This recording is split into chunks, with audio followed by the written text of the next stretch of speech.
let's look at China here real quick, logistically and globally. As we see here, taking out the Americas from sea to sea, China has been making moves, and of course, a large part of this has to do with Russia. Russia is key, no matter what, here on this world stage. As you can see by this map, this is their plan. This is what they've been trying to do, and this is just one of the routes, because the other route had it going through Kazakhstan and through Russia and then right down into Europe. Just a straight shot from here. Straight shot, just having to deal with two countries and then you're in Europe, versus having to go down through multiple countries, way more countries before you get in there. And it would be a whole different pathway. Now, what is interesting, if you pay attention, is you can see here what they do in terms of shipping goods. And these shipping lanes are very key. The Gulf of Aden, everything into the Persian Gulf, into these regions, very key.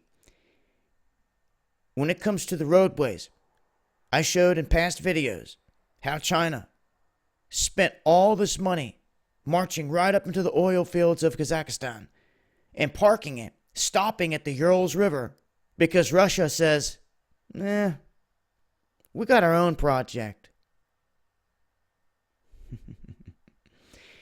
If you live long enough to see it, you're going to see this world as a stage. And you're going to see some things happen that people never expected to see. Just like in World War II, no one ever thought that Russia and the United States would come together to squash Germany, yet they did, and they won the war. And immediately afterwards, they went running back to their corners. These master masons have people buffaloed to the fullest, and until you see that, you're not going to see the bigger picture. And what they've done here in terms of China and this roadway is cut out Russia and going this way, although they loop back in here saying, okay, if you want a little bit of business, we'll deal with you here. In all reality, if they get the deal from here, they could straight shot it to Germany and right on into Europe. And this has everything to do with Turkey. Turkey is key here. This may have something to do with what's happening between NATO and the EU and Turkey and the United States and Turkey and everything else here.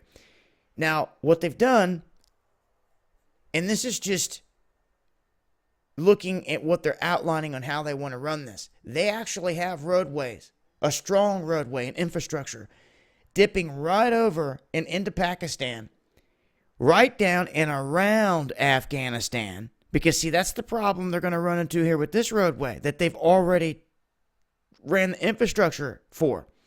It's going through Afghanistan. Anybody ever wonder why we were really there? See what's growing in those fields, amongst other things? Well, China has been setting up infrastructure and planning to make a move through this region. So with the United States now set up in here, they are now going down through Pakistan, going around another individual they haven't been getting along with, India, and they've been cutting up through Iran, where they can cut right on up into Turkey. And this path gives them an unabated route where they don't have to worry about anything in Kazakhstan and Afghanistan. They have strong military allies in Pakistan, Iran, and Turkey, where they can just continue this. And eventually, they're going to get up here like they are now at some point. They're asking now, but physically, the road is going to be there at some point. They're going to be like, okay, you going to let us in? They do not want to hit a Urals River situation like they did in Russia. Even though it's supposed to be a huge ally of theirs, they did not let them continue the project after spending all that time and money. You want to talk about some people that had to be ticked off. Now, you have to realize that on the upper side here of Mongolia and Kazakhstan, there's a bunch of territory here that China themselves running right up into China. China says, we could use that. And this is some of the last bit of lush land that is in the region before you get into the freezing cold Siberia. And when you ask and you look at the video footage of who's working out in the far east of Russia, you're going to see more Chinese than Russians. And in that video that I put out, they were showing all this stuff.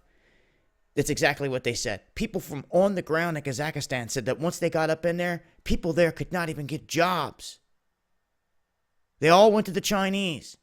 And it showed the mentality. And they say, we were laughing at first, but it's not funny. But if you look in the Far East, there's more Chinese than Russians. What is that telling you? They're all over the place. They're trying to expand to anywhere and everywhere that they can. Because obviously, there's a lot of them, and they seem to be busting at the seams. Now, what others are not accounting for is there's another massive unit of individuals down here, India, that's tucked into an even smaller space. They are nuclear powered, and it will be interesting to see how this all plays out in the end. But to look at this from all these different perspectives, these different countries, these are the countries they're holding military drills with, or non-combat drills with, or exercises is what they dub them. So you could say some of these could be listed as that, but the others are obviously situated with military exercises. And you have to really stop and look at France and Germany and what's going on here inside of Europe. And with Trump just coming out and saying, oh no, the EU are all them, they're a foe. They're a foe. He says this about them, putting them in the same basket as China and Russia now. Then what ally do we have left over here? If that's the case, or it could just be more hard talk out here as part of the art of his deal, so to speak, globally. But I'll leave a link here, and I'll continue to update if we see any other bigger moves made by China. I just wanted to lay this out here and some background information you can read up on. Make sure to follow me on Twitter as well. Much love.